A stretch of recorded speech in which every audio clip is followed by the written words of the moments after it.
नमस्कार मित्रों, 91.2 मेगाहर्ट्ज की रेडियो तरंगों पर आप सुन रहे हैं उत्तराखंड मुक्त विश्वविद्यालय का कम्युनिटी रेडियो हेलो हल्द्वानी। हमारे साथ इस वक्त मौजूद हैं डॉक्टर अनिल कोठारी जी और डॉक्टर दीपक कुमार, जो कि उत्तराखंड मुक्त विश्वविद्यालय के योग डिपार्टमेंट में असिस्टेंट प्रोफेसर हैं।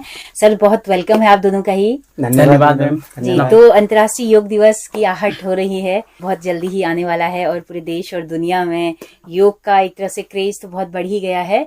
तो आज हमारे स्टूडियो में आप वार्ता के लिए यहाँ पर आप आए हैं। हमें अच्छा लग रहा है कि आपने हमारे श्रोताओं के लिए वक्त निकाला। थोड़ा बहुत बातचीत करते हैं कि योग पर थोड़ा जानते हैं कि इसका मकसद क्या है, मनाने का योग क्या है, और उसके बाद फिर आप लोग क्या आयोजन कर रहे हैं पूरे सप्ताह भर, इस पर हम आएंगे। तो सबसे पहले अनिल जी के पास में आती हूँ। अनिल जी, बताइए कि योग अगर समझाना हो हमारे श्रोताओं को सरल भाषा में तो क्या है योग? सबसे पहले तो मैं प्यार भरा नमस्कार सभी श्रोतागणों को। और योग की अगर बात करें तो योग को मैम सामान्य बोलचाल के उसमें देखा जाता है कि योग केवल एक आसन है या फिर प्राणायाम है या अधिक से अधिक एक ध्यान की तरह में से इसको योग को देखा जाता है। लेकिन मैं जो कहना चाहता हूँ, योग क्या है? एक अनुशासन है। एक अनुशासन, एक ऐसा अनुशासन है वो जो कि आयुर्वेद की तरह ही गुरु शिष्य परंपरा के रूप में आगे बढ़ा है। तो योग को केवल एक फिजिकल पोस्चर तक ही सीमित नहीं रखना चाहिए, उसके आगे की भी चीजें हमको देखनी, महसूस करनी चाहिए कि योग के पीछे का क्या एक आधारशिला है, क्यों योग को रखा गया था उस समय, क्यों, क्या उद्देश्य थे उसके। तो उसमें देखा जाए तो मैम एक अनुशासन की अगर हम बात करते हैं तो वो अनुशासन कैसा है, उसमें क्या क्या चीजें आती है। अगर हम भगवत गीता की अगर हम बात करेंगे, उसमें हमको दिखाई देती है वो चीजें। उसके अध्याय 6 के 17वां श्लोक एक आता है उसमें भगवत गीता में कि युक्ताहार, आहार विहार से संबंधित वो बात करते हैं उसमें। वर्तमान समय में भी अगर आपको देखेंगे मैम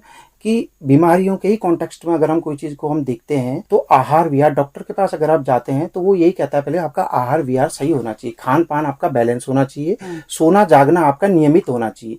तो एक वो बैलेंस की बात करते हैं। तो भगवत गीता भी एक तरह के बैलेंस की बात करता है। समत्वम योग उच्यते, वो बैलेंस होना चाहिए, समता होनी चाहिए, मतलब एक उसमें एक कोऑर्डिनेशन होना चाहिए एक्टिविटीज में। आप कितने बजे उठ रहे हैं, कितने बजे सो रहे हैं, आपको अत्याहार नहीं करना, अधिक खाना नहीं खाना, कम आहार भी नहीं करना।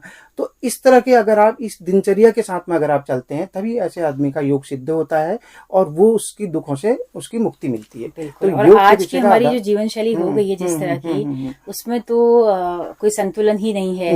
रात भर हम जगे होते हैं, सुबह देर तक हम सोते हैं। तो इसके लिए ज्यादा प्रासंगिक हो जाता है कि हम इसको समझें और जानें। तो बहुत अच्छे तरीके से आपने समझाया कि योग हमारी जिंदगी का एक अनुशासन है, एक डिसिप्लिन है, केवल ऐसी शारीरिक क्रियाएं ही नहीं है जो हम करते हैं, एक बृहद रूप है इसका। तो अभी आपके पास में आते हैं फिर से। दीपक जी, आप बताइए कि इस दिवस को कब से मनाया जा रहा है और क्यों मनाया गया, क्या जरूरत महसूस की गई इसकी? नमस्ते मैम, सभी से पहले श्रोताओं का हार्दिक स्वागत और मेरा प्यार भरा नमस्कार सभी को।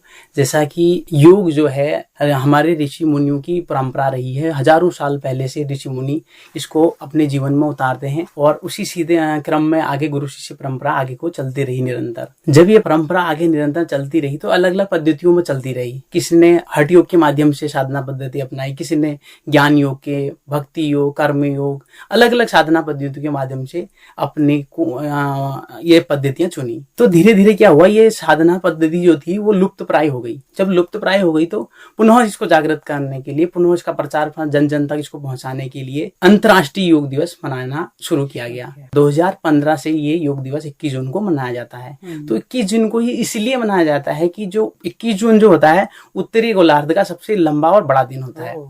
उस दिन को भारतीय परंपरा में ग्रीष्म संक्रांति के नाम से भी जाना जाता है। उस दिन से जो सूर्य होता है हमारा वो दक्षिणायन हो जाता है। तो दक्षिणायन होने का जो समय है उस समय को आध्यात्मिक सिद्धियां प्राप्त करने का उच्चतम समय माना जाता है। तो उस दिन को योग दिवस मनाने की शुरुआत की गई, इसलिए चुना गया। हाँ, तो ये जन जन तक कैसे पहुंचाया जा सके। और जैसे कि जो है वसुधैव कुटुंबकम की जो बात की जाती है, योग के माध्यम से भारत को विश्व गुरु बनाने की बात की जाती है। तो 21 जून से इसलिए इसको प्रारंभ किया गया। इस बार ये 9वां अंतर्राष्ट्रीय योग दिवस हम मनाने जा रहे हैं। 9वां मना रहे हैं जी। और मनाया कहाँ कहाँ जाता है? देश, हमारे भारत देश में तो मनाया ही जा रहा है। मैम लगभग जिस समय स्टार्ट हुई थी इसकी 182 कंट्रीज थे इसमें जो इन्होंने इसको कंसर्न किया था, जी एग्रीमेंट दिया था अपना। अच्छा। तो 180 भारत के प्रधानमंत्री जी द्वारा इसकी पहल की गई। उसके बाद ये विश्व स्वास्थ्य संगठन क्या, हाँ, ये यूनाइटेड नेशंस ने मतलब सहमति दी है, क्योंकि ज्यादातर दिवस अंतर्राष्ट्रीय जो है वो वही मनाते हैं, वही लोग उसको घोषित करते हैं। तो उन्होंने इसको मान्यता दी है, उसने मान्यता दी। देश दुनिया में सब लोग इस दिन जो है अब तो सभी लोग इससे जुड़ भी रहे हैं।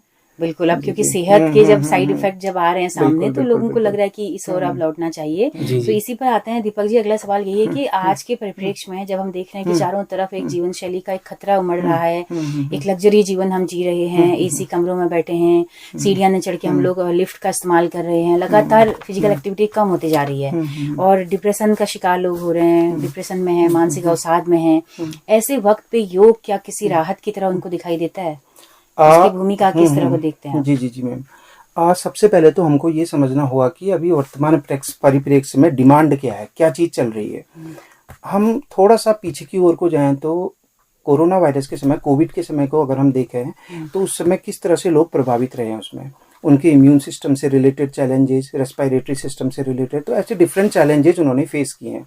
तो उस समय तो खैर मेंटल लेवल पर भी कई तरह के चैलेंजेस थे। तो उस समय पे एक परिप्रेक्ष्य तो योग का ये है कि कैसे उनकी, जैसे डिजीज के केस की अगर हम बात करें, अगर माना कोई ऐसे जटिल रोग जैसे कैंसर है, ऑटो इम्यून डिजीजेज हैं, अभी भी एक ये चैलेंजेस बने हुए हैं साइंटिस्ट के लिए भी, बहुत चैलेंजेस है। और अभी जो वर्तमान है, कई सारी बीमारियां ऐसे हैं जिसमें केवल सिम्टोमेटिक ट्रीटमेंट दिया जाता है। तो उस केस में योग क्या है, एक पूरक और समग्र चिकित्सा है। क्या बात है। एक दार्शनिक हुए हैं प्लेटो करके, आपने सुना होगा मैं उनका नाम। तो वो कहा करते थे कि a part can never be well unless the whole is well. तो इसका मतलब क्या है कि अगर हम केवल एक फोकस्ड अगर उस पर हम काम करेंगे, सिम्टोमेटिक करेंगे, तो वो चीज क्योर नहीं हो सकती। तो उसके लिए हमको एक इंटीग्रेटेड और एक होलिस्टिक की बात करनी होगी, जो कि एक समग्र स्वास्थ्य है। बिल्कुल। WHO भी इसको स्वीकार करता है। WHO ये कहता है कि physical, mental and social wellbeing ये एक होलिस्टिक हेल्थ है, हेल्थ का एक कंप्लीट पैकेज है। बिल्कुल। तो इस पैकेज के लिए योग एक क्या है कि अपना एक फुल प्रूफ एक टूल है। और योग के अगर हम थेरापेटिक कंपोनेंट को भी अगर हम देखें, उसके बारे में अगर हम देखें, तो उसमें क्या रहता है कि जैसे मैक्सिमम हम ये देखते हैं कि आसन, प्राणायाम, मेडिटेशन, इसके अलावा भी कई और कंपोनेंट्स आते हैं, जैसे यम नियम है जो कि सोशल हमारे एथिक्स है, मोरल और सोशल एथिक्स है। आसन आते हैं, उसमें आसन भी डिफरेंट टाइप्स के आसन हैं उसमें। फिर प्राणायाम, ब्रीदिंग पैटर्न्स हैं। अब आजकल तो इतनी ज्यादा रिसर्च हो गई है, वो ये बताती है कि कैसे ब्रेन में चेंजेज आते हैं प्राणायाम करके, और ये रिकॉर्डेड है। अच्छा। हाँ, फिर उसके बाद मेडिटेशन भी, अब मेडिटेशन की भी कई सारी टेक्निक्स आ गई हैं। माइंडफुलनेस मेडिटेशन है, ट्रांसेंडेंटल है, गाइडेड मेडिटेशंस हैं। अच्छा। और हमारे यहाँ के भी बहुत तरह तरह के मेडिटेशंस हैं। हाँ, तो इस तरह से करके फिर वैसे ही हठ योग की अगर हम बात करें तो वो पूरे बॉडी की क्लींजिंग की बात करते हैं षट कर्मों के माध्यम से। अच्छा। तो षट कर्मों का भी जो कंसेप्ट है वो अगर बॉडी को पूरा डिटॉक्सिफाई करने के लिए है। तो अगर बॉडी में कहीं भी अगर कोई स्रोतस, जो कहते हैं आयुर्वेद में कहते हैं चैनल्स होते हैं छोटे, अगर वो ब्लॉक हो जाए तो बीमारी मतलब वहां पर से वो जन्म लेती है। तो वो धीरे धीरे करके अगर क्लीन हो जाएंगे तो धीरे धीरे वो उससे लड़ने में हमारी जीवनी शक्ति बढ़ती जाएगी। तो योग क्या है कि एक ऐसा मतलब क्रिएशन करता है कि उसमें चेंजेस आते हैं मेंटल लेवल पे, कि उसका एटीट्यूड भी पॉजिटिव होता जाता है ऐसे आदमी का। अच्छा। और जो पॉजिटिव एटीट्यूड वाला होता है वो ऐसा होता है कि a positive attitude person is a fruit of all seasons, ऐसा वो हो जाता है। और उसका कहता है टॉलरेंस जो होता है उसका बढ़ते जाता है। तो योग का जो पक्ष है उसका आध्यात्मिक भी अपना एक पक्ष है जी। तो योग का तो उसे मूलभूत जो स्वरूप है वो आध्यात्मिक ही प्राप्ति है। लेकिन जो हम इन चीजों को देख रहे हैं, ये इसके साथ क्या है कि ना एड ऑन है। जैसे माना सप्लीमेंट्री मिलती है, अगर आप कोई कहीं पर जाते हैं, आपने कोई कपड़े खरीदे या कोई चीज खरीदी, तो बोलते हैं उसके साथ ये गिफ्ट है या कूपन मिल रहा है। तो ये उसके साथ एक एड ऑन का काम करती है। सब्जी के साथ मिर्च मिल रही है। हाँ, बिल्कुल। आप ये भी कह सकते हैं, आपने एक स्थान से दूसरे स्थान तक जाना है तो किस में जाएंगे आप? बस में बैठ के जाएंगे या किसी में जाएंगे? तो एक साधन का रूप है वो, तो उस तक पहुंचने तो जो यम और आसन स्टार्टिंग के हैं वो क्या करते हैं ना, प्रिपेयर करते हैं, किसी भी एक प्रैक्टिशनर को प्रिपेयर करते हैं आगे की फेज के लिए। अगर कोई डायरेक्टली प्राणायाम की प्रैक्टिस करने लग जाए तो उससे पहले अगर उसने आसन नहीं किए हैं तो उसके रेस्पिरेटरी हेल्थ स्ट्रांग नहीं होगी, तो उस पर नुकसान हो सकता है उसका। जो आजकल देखने में भी आता है कि कई सारे लोग ओवर चैनल्स में देखते हैं और प्राणायाम की बहुत ज्यादा प्रैक्टिस करने लगते हैं, बहुत ज्यादा, मतलब जो बॉडी के लिए उसको अपने बॉडी की कैपेसिटी से भी बहुत ज्यादा, तो उसका नुकसान ही देखने को मिलता है। तो सबसे पहले ये है कि अगर हम उसके अष्टांग योग की बात करें महर्षि पतंजलि के, तो उन्होंने यम, नियम, आसन, प्राणायाम, प्रत्याहार, धारणा, ध्यान, समाधि एक क्रम बनाया है। तो यम और नियम के द्वारा शरीर की शुद्धि, अपने वातावरण की शुद्धि, फिर उसके बाद आसनों के द्वारा शरीर की शुद्धि और शरीर में स्ट्रांगनेस भी आती है। प्राणायाम के द्वारा हमारे ब्रेन के ऊपर एक रिलैक्सेशन आता है और हमारे रेस्पिरेटरी हेल्थ, ओवरऑल हेल्थ हमारी अच्छी होती है। तो इसी तरह से प्रत्याहार, धारणा, फिर आगे की ओर को ये चीजें बढ़ती जाती हैं। तो अगर हम डायरेक्टली अगर मेडिटेशन शुरू करेंगे तो आप खुद भी देखेंगे कि आजकल तो इतना ज्यादा मेडिटेशन के ऑनलाइन 5-5 मिनट के क्रिस्प एक छोटे छोटे से वो आते हैं और वो बोलते हैं कि जस्ट ध्यान में बैठ जाओ। तो अगर जिसका इतना ज्यादा माइंड है, फिकल माइंड है, वो बैठ ही नहीं पाएगा। तो उसके लिए जरूरी है कि प्रिपरेटरी फेजेस जो हैं वो उसके पे एटलीस्ट कुछ के ऊपर वो अपना क्या कहते हैं प्रयास करे, अभ्यास करे, उसके बाद ही वो आगे जाए। तो योग क्या करता है, फिजिकल लेवल पर भी काम करता है और मेंटल लेवल पर भी करता है और उसका स्पिरिचुअल लेवल पर तो करता ही है। तो एक ये कंप्लीट पैकेज है, होलिस्टिक हेल्थ के तौर पे इसको हम देख सकते हैं। तो वर्तमान परिप्रेक्ष्य में तो इसकी भूमिका इसलिए भी ज्यादा बेटर बनती है कि अभी देखिए मैम बहुत तरह के फेजेज हमारे उसमें आ रही है, अनसर्टेनिटीज हैं। जैसे बच्चों को चिंता होती है कि अपने रोजगार को लेके, अपनी हेल्थ को लेके, फैमिली में कुछ अनसर्टेनिटी है या फिर कुछ नेगेटिव एस्पेक्ट फैमिली पे आ गया, कोई ऐसी समस्या आ गई, तो उसके लिए एक अपना भी मेंटल लेवल पे एक स्ट्रांग होना जरूरी है। अगर अंदर से कोई स्ट्रांग है, उसका फिजिकल हेल्थ अच्छी है, तो उसका मानसिक स्वास्थ्य वैसे भी अच्छा होता है। और ये सब कंप्लीट में एक अच्छे समाज के योगदान देते हैं, एक अच्छे समाज के निर्माण में अपनी एक महत्वपूर्ण योगदान देते हैं। अगर किसी की फिजिकल हेल्थ अच्छी है, मेंटल हेल्थ अच्छी है, तो उसका सामाजिक स्वास्थ्य भी उसका अच्छा होगा। तो वो ऐसा आदमी क्या होगा, प्रसन्न रहेगा और लोगों के साथ एक अच्छा एक अपना व्यवहार कायम करेगा। बिल्कुल। तो योग का ये बहुत ही अच्छा एक बेनिफिट है और इसके द्वारा उसकी भूमिका इसमें वर्तमान परिप्रेक्ष्य में सिद्ध भी होती है। तो बहुत ही शानदार तरीके से आपने बताया, इससे बेहतर तरीका और कुछ हो नहीं सकता है। लोग समझ गए होंगे कि एकाएक आपको सीधे मेडिटेशन पर भी नहीं बैठना है, एक माहौल बनाना है, पहले अपने शरीर को तैयार करना है, अपनी बॉडी को, तब जाके आप करेंगे। तो हम शॉर्टकट के चक्कर में आजकल ये सब इस तरह के कोर्सेज भी चल रहे हैं, अपने लोग कमाई का साधन लोगों ने बना दिया है। तो इस और हमें आगाह भी होना है, स्टेप बाय स्टेप हमको आगे बढ़ना है इसमें। बिल्कुल बिल्कुल बिल्कुल।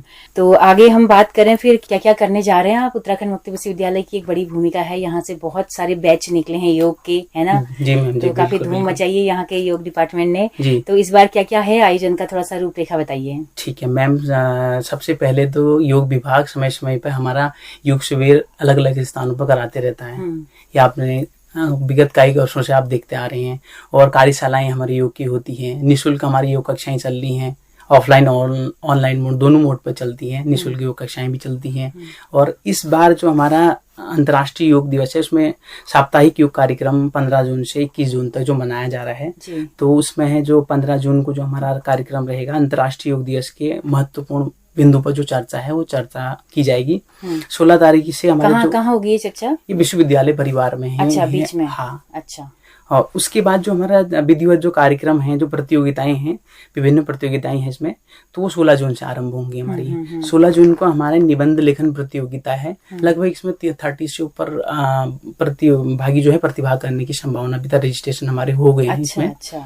और फिर 17 ये ऑफलाइन होगा या ऑनलाइन होगा? ऑफलाइन है मैडम। अच्छा, तो यहाँ पे विश्वविद्यालय में? हाँ, विश्वविद्यालय में। हाँ, सारी। ये केवल योग के स्टूडेंट होंगे? नहीं, अदर भी होंगे मैम, बाहर के भी होंगे। अच्छा। और जिन तो निबंध का टॉपिक क्या दिया है? ये योग के ऊपर एक विषय बनाएंगे जिसको हम ऑन द स्पॉट, जहाँ पर तत्कालीन उसी पे कि वो योग के बारे में क्या समझ पाते हैं आज की दृष्टि, रैंडमली उनके दिमाग में क्या चल रहा है, योग के बारे में क्या जानना चाह रहे हैं, उसके बारे में हम उनसे निबंध में उसको टॉपिक देंगे निबंध का। बिल्कुल।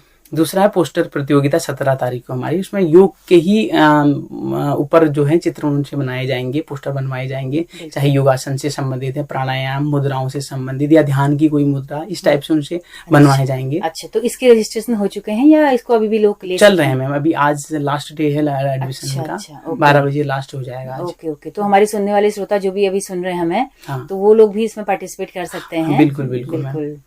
और फिर 18 तारीख को संडे को हमारा योग वेबिनार रखा है हमने ऑनलाइन में। उसमें है जो योगाभ्यास जो हम करते हैं उसका वैज्ञानिक क्या दृष्टिकोण है, शरीर पर क्या प्रभाव डालते हैं वो हमारे। अच्छा। उन आसनों को, प्राणायामों को, मुद्राओं को करने से, उसके ऊपर एक राष्ट्रीय वेबिनार हमें रखा है। अच्छा, इसमें कौन है वक्ता वगैरह?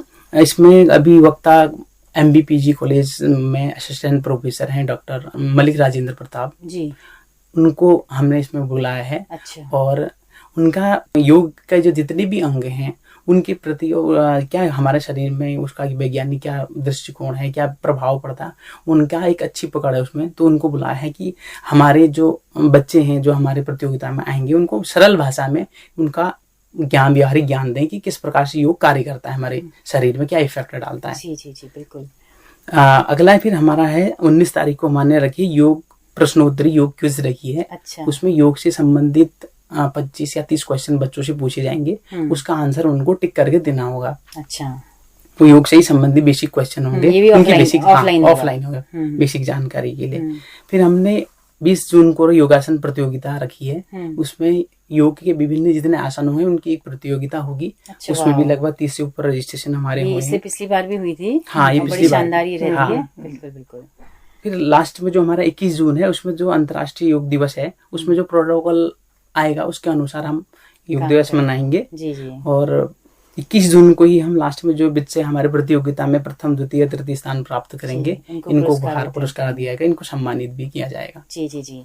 तो बहुत अच्छा शेड्यूल है, 5-6 दिन लगातार एंगेज हैं। स्टूडेंट्स को एंगेज होना भी चाहिए, इस बहाने जागरूकता फैलती है। तो बहुत शुक्रिया अनिल जी और दीपक जी, इतना व्यस्त समय आपने निकाला, अपना तैयारियों में आप लगे हैं और आपका फैकल्टी भी सब इधर उधर गए हैं, कोई एग्जाम ड्यूटी में है, कोई कहीं है, नीतू जी, भानु जी, सब लोग।